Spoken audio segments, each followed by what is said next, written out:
We are the Guinea Pig Collective. All will be assimilated.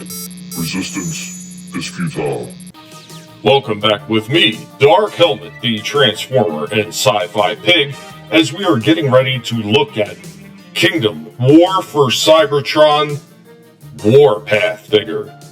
This one has been in the back for quite some time, and we are finally just getting around to taking a look at it. So there it goes with the packaging.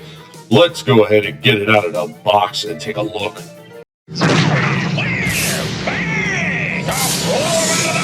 Perceptor, they don't call me Warpath because I'm gentle. Here we go with our Warpath in a static pose on the spin dial, taking a look at him. The colors on this one are excellent. Mirrors his G1 counterpart very, very well. We probably should have had that one out for this review, shouldn't we have? But there we go. Let's go ahead and take a look at him some more poses, and there.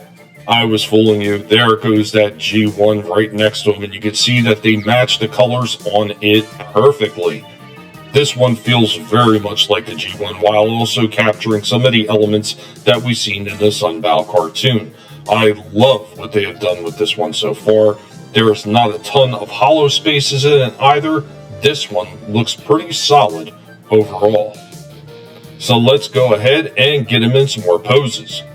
You pay for this? Oh, my head! And here we go with our first pose, showing off all the movement, the rocks down at the feet, the knee bends, the arm bends with the twist, the movement in the shoulders, the movement at the head, and at the waist. This one does not skimp out as far as movement is concerned for such a smaller figure. Zing! We got a zoom!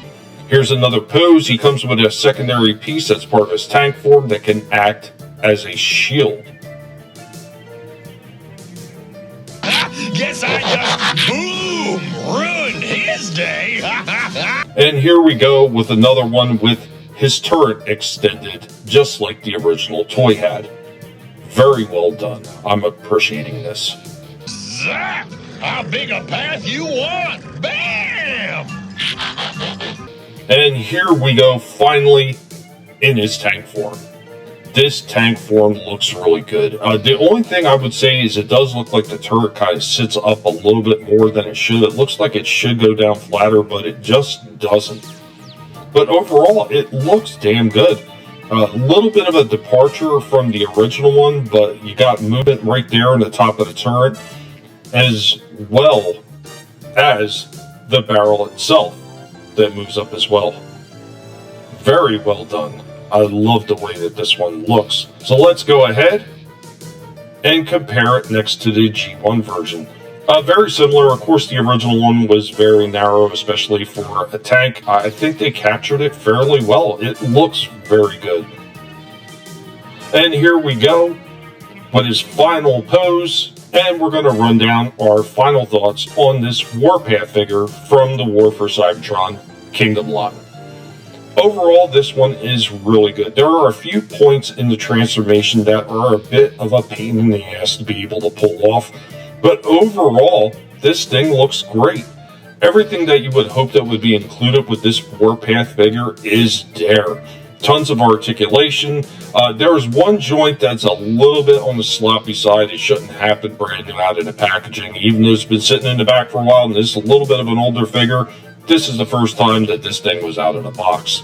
That shouldn't happen. That is one of the few small takeaways from this figure. Otherwise, everything else about this thing is excellent. Everything ports in when you finally manage to get it poured in. Everything ports in securely, and the figure has tons of articulation and the likeness not only to the cartoon, but also, of course, its G1 counterpart are present on this figure. We give this one a 9 out of 10. All right! The Transformers, more than meets the eye. The Transformers.